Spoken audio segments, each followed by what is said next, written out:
All right, Jada. Yes. Jada, where'd you grow up? Where are you from originally? I'm from Murfreesboro, Tennessee, So- originally. oh, wow. And Rutherford County. tell me about how you grew up. You had mom and dad? My parents were around, but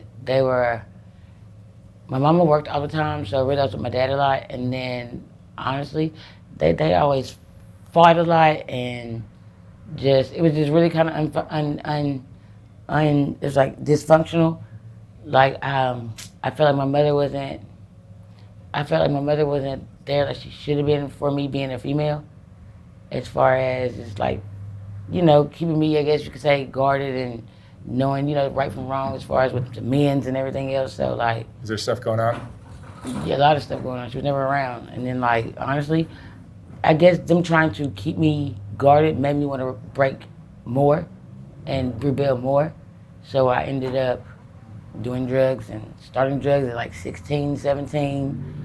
And really, I started off with weed, basically, but then the weed progressed to the cocaine. And I've tried almost everything, I guess you could say, except for PCP, Sherm, stuff like that. But otherwise, I guess I have a addictive personality, so if I try and I like it, I'm going to do it. And if I like it, I'm going to keep on doing it, which is kind of not good. But otherwise, those drugs led to me prostituting, basically.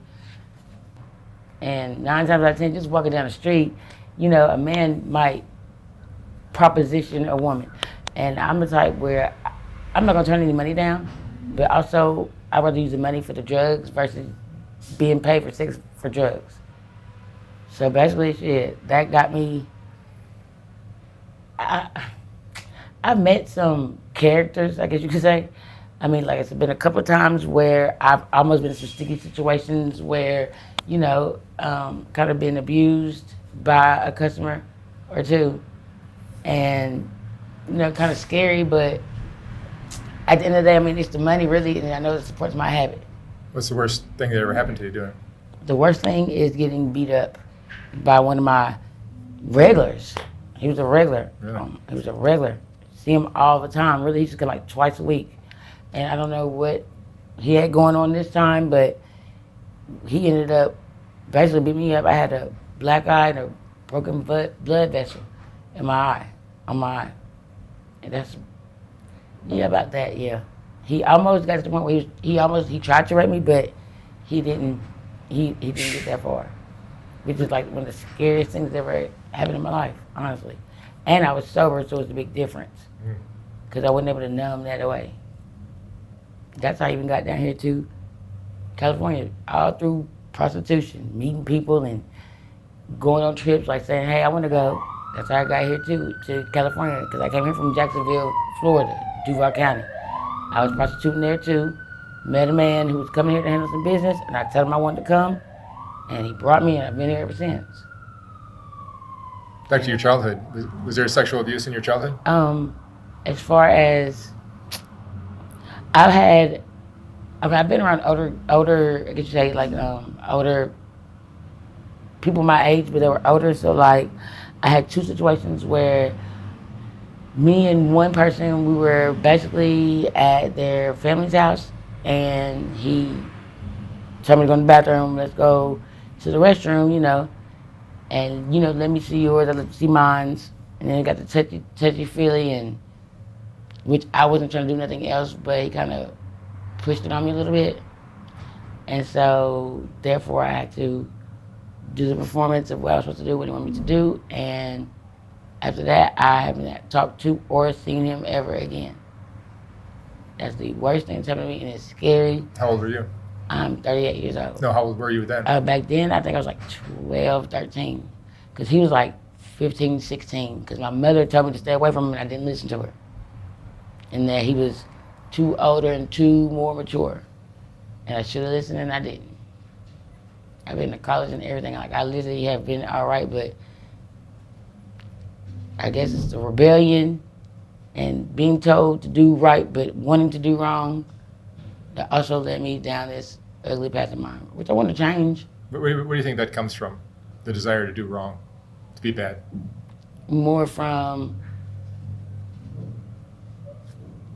more from being watched and looked at and wanting, like, saying, oh, you gotta do this right, you gotta do this right. So my thing is more like, well, I'm gonna do it wrong just because I want to. Versus you always tell me to do this and do that. Because it's gonna make me wanna go seek and find what you tell me to stay away from.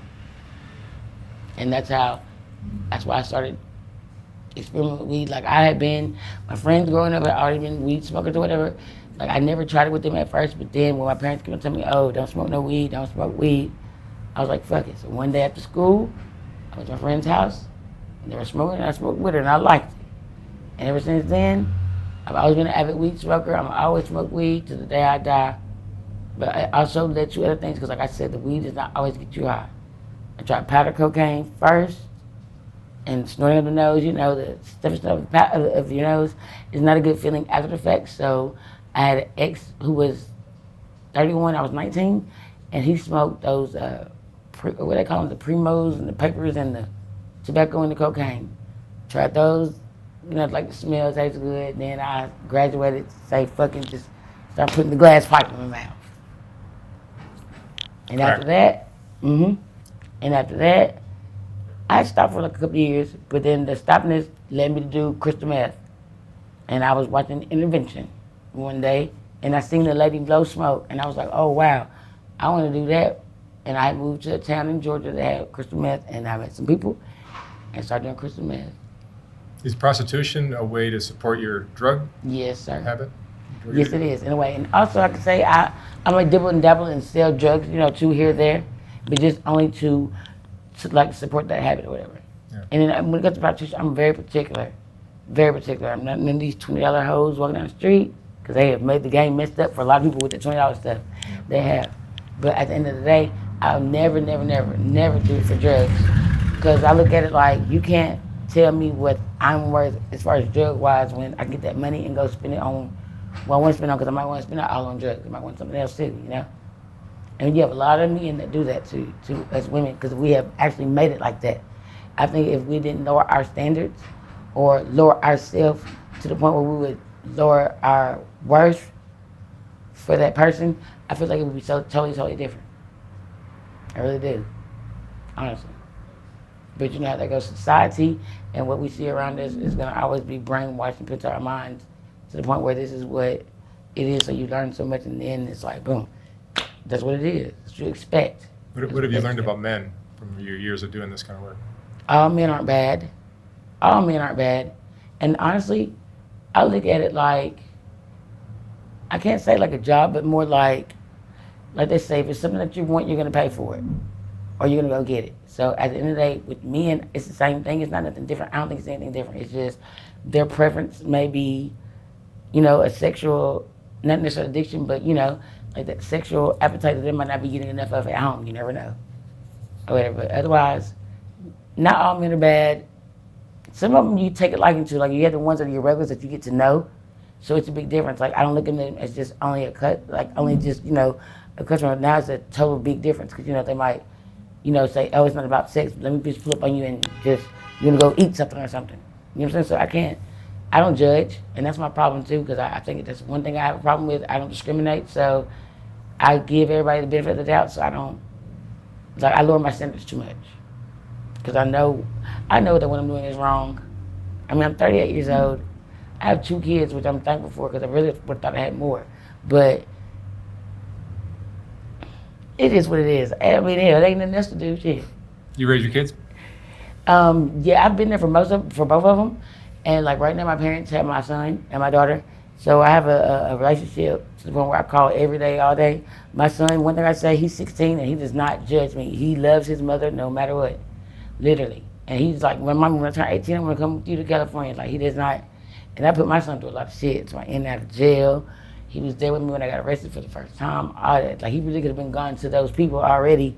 He was like 9 months. But what brought you out to California? Prostitution. Honestly, prostitution. I was in Jacksonville, Florida. I met this man who had got Social Security from here and Florida. And he was coming, it was Father's Day weekend, I'll never forget.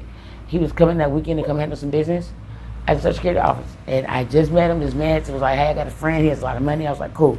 He's a trick or a pimp? He was a trick. He was a trick. What I never do is have no pimp, because can't nobody sell my pussy for me but me. So you never had a pimp? Hell no. I'm my own pimp.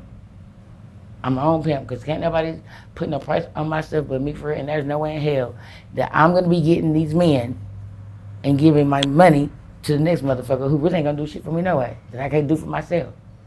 Honestly, for real. I have a boyfriend now he used to be not a pimp, but he used to be called a Mac, is what they call themselves. And he's told me the difference between a pimp and a Mac. Because at the end of the day, a pimp is going to be, you know, the one that might want to have sex with all his girls, ain't going to take care of them right, none of that. But a Mac is going to make sure that his females are up to par, you know, for their client, whatever the case may be. Make sure they're good, not make them feel like they're, you know, nothing or abused or whatever the case may be. Oh, my mama, he used to be that. He was in Las Vegas. He took over somebody's spot, for real. He said he became a Mac with nothing, with $0. Yeah. So today you're staying on Skid Row?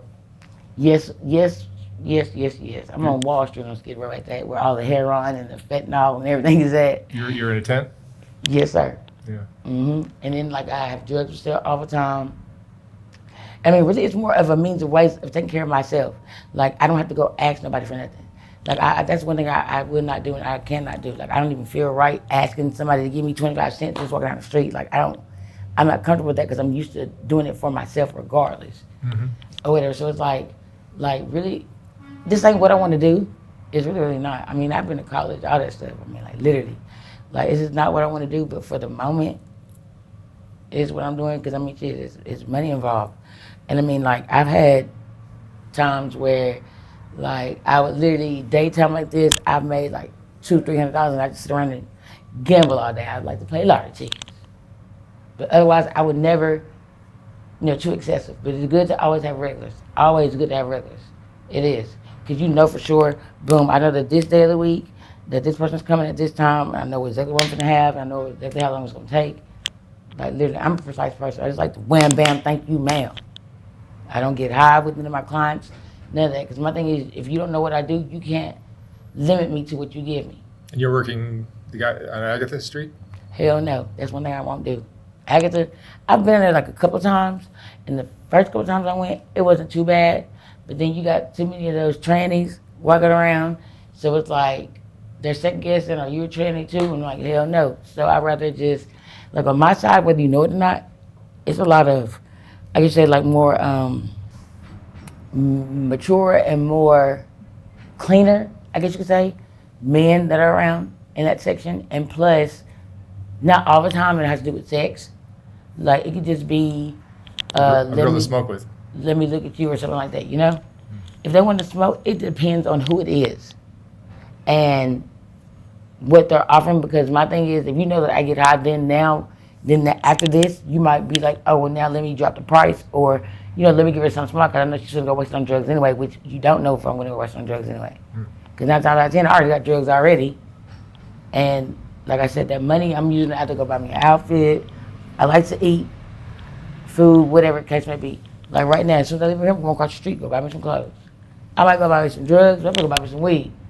And today's going to be a good day today. I'm not going to do any hard drugs today. And do nothing but take it one step at a time, honestly. But then it's like being around the environment. The environment is really what gets you too, because it's like, if you say you're going to do something, but then you're around the people who do it, or you're in that section, it's going to make you want to do it. Yeah. You're addicted to the whole lifestyle. Yeah, honestly. I'm not gonna lie to you, yeah, because like I've been, like so many times, you know, people be like, oh, Jada, let's go here, let's go there, let's go to Casitas, like down the street. I'm like, shit, I ain't got time right now. Like literally, I don't want to walk away from the money, and that's the problem too. It's like, in my mind, I'm thinking, oh, I'm gonna walk away from the money, so you know what I'm saying? Like I can't make no money over here, so I'm like, shit, what I need to be over here for? You know what I mean? I mean, honestly, that's how I be thinking. I ain't gonna lie to you sometimes. Like, if I'm somewhere and I can't make no money, I'm like, well, I need to be over here, because I know me sitting here, ain't no telling who done came by my spot while I've been sitting here when to spend some money. And I have built my, I can't say, I say build my clientele up to the point where I have those rehab kids, like down here in California, you know, they have the PPOs where they go, you know, they get paid to do rehab, whatever, and they come back with thousands of dollars, stuff like that. I mean, like, I have a lot of those kids that come, spend hundreds, come hang out with Jada because they love me so much. And then, like, literally, like, you never know who you can meet. And I met a couple people, like one man, his His wife is the head of a VA hospital. Like, she's the head of staffing, all that. Like, literally. But they're my customers. I'm telling you, that's crazy. Because what you see on the outside is might not would be what you get on the inside. What's your biggest regret in your life? The biggest regret would be,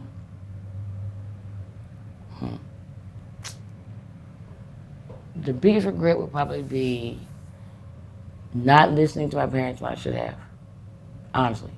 Because, I mean, growing up as an African-American child, I was basically given the opportunity to be a successful person in the world. Like, they really gave me the stepping stones. Like, I have a brother that's 10 years older than me, and they gave me basically the same thing they gave him to make it. You know, like, here's the little tools that you need, you know, let me help you, you know, give you that push.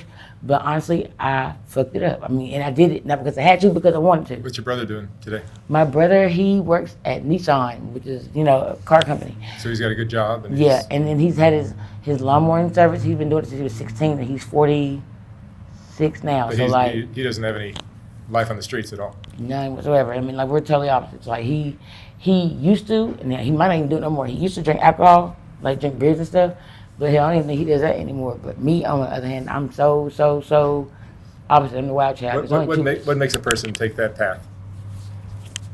What do you think? I feel like, depending on who that person is, you have some people that might have grown up in that atmosphere, so of course it's what you're used to, so you adapt to it, so that's what you know. Then you have people like me, who was like, let me try it. Just, you know, like, I don't know, I have a addictive personality. Like, if I like, I'm gonna try it. If I like it, I'm gonna keep on doing it. Like, I ain't gonna lie to you, I even tried heroin a couple of times, and not down here, but in Florida where I came from, they have dog food, which is not that tar shit or whatever. And literally, like, just being around people and watching them get high, I guess, I was like, shit, I want to try that one day. And I did. I ain't gonna lie, I did. And then I started liking it, but I was like, oh, hell no, that's a $20 habit I do not want. Because now I see the aftermath and the effects of the sickness, you know, that people get. Because, I mean, like, I literally get people well sometimes, too. I mean, it is what it is. I might go buy you a bag of heroin if I don't want to re-up.